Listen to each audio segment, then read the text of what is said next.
Hi everybody, Kristen Cataldo here. Welcome back to the Walkabout. I hope you're enjoying your journey so far. So today I want to talk about a topic that I'm asked about often, and it's the topic of forgiveness and grace.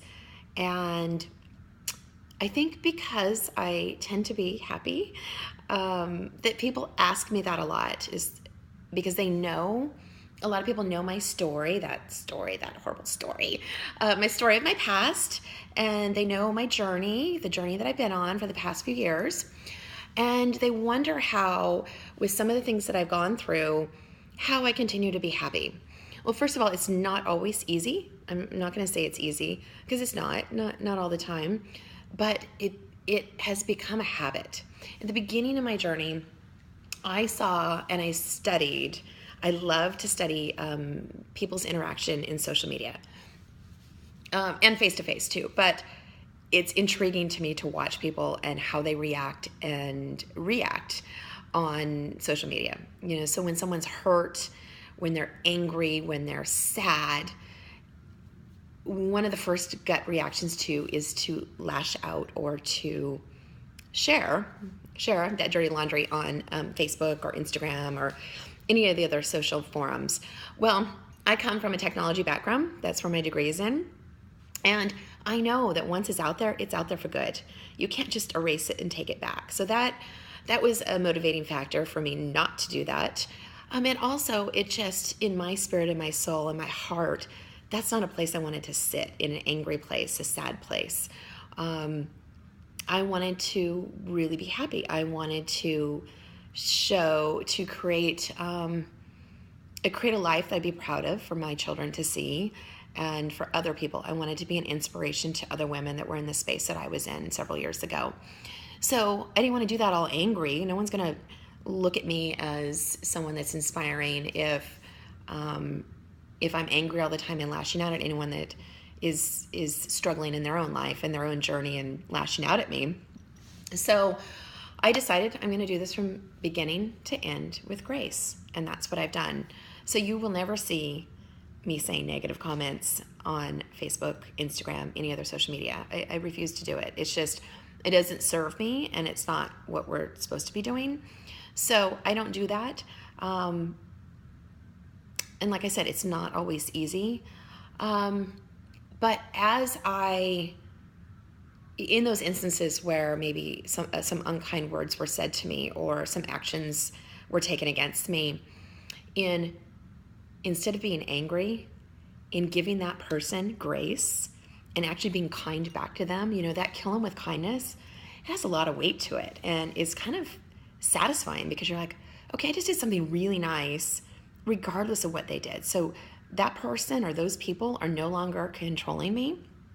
They have no control of me. They can only control them.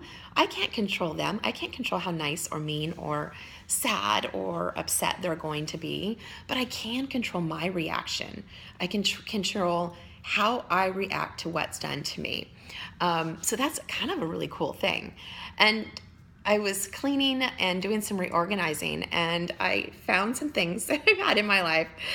And this came from Indonesia, from Bali, Indonesia, and it's the see no evil, hear no evil, speak no evil.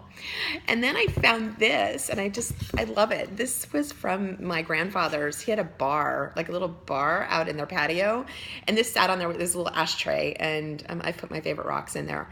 But it's the same thing. So speak no evil, see no evil, hear no evil.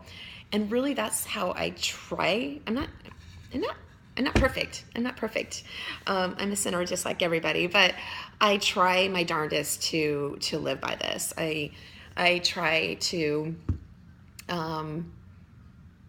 not gossip. I try not to listen to it. So if someone is gossiping, I will ask them, let's really not do that. If that person's not here, I don't want to talk that way. I want to speak in the company that I am with. If there's someone that we're speaking about, I want to say things only that I would say if they were actually in the room with me. Same goes for, calling someone. Same goes for emailing. social media, anything. Like, I'm not going to say it unless I would say it face to face. So there are things that I might say that are a little bold, but I would say it face to face too. So I'm very honest in that regard. And it's my opinion that if we let gossiping go on and let people talk about other people without raising concerns about that, then we're just as guilty as they are. So that's kind of the rule that I try to live by, and it's really important to me, especially in raising my little lioness, my daughter, that I show her that. And we've talked about it, and if she has girls in the car and I hear some gossiping, I am very quick to stop it like that. And I will give them that same little spiel, like, if you were not in the car and these girls were talking and they were not saying nice things about you, how would you feel? So let's not talk about someone unless they're here to defend themselves. And if there's an issue, absolutely bring it up in a positive way, in a constructive way, and address the issue. I'm not saying bury every issue, don't talk about it.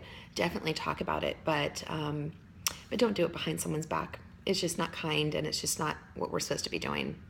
So happiness in my life is a choice. Speaking kindly is a choice. When I was hit verbally, not never physically, but when I was hit verbally or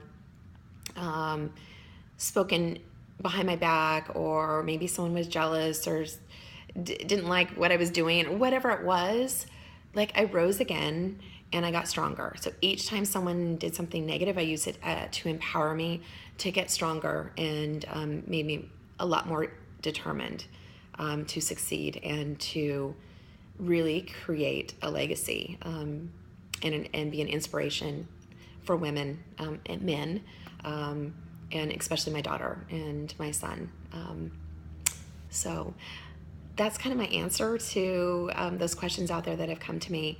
If you have any other questions, feel free. I'm very transparent, very vulnerable, very open about my life and everything therein, with the exception of my babies. I don't share all the stuff about them. But please reach out to me privately in a message, and I'm happy to answer any questions you have. So keep your words and your actions, and keep them all clean, and really live by this. And you will be happier. You'll bring happiness to your heart, to your soul, to your spirit. Love you all. Have a great day. Bye.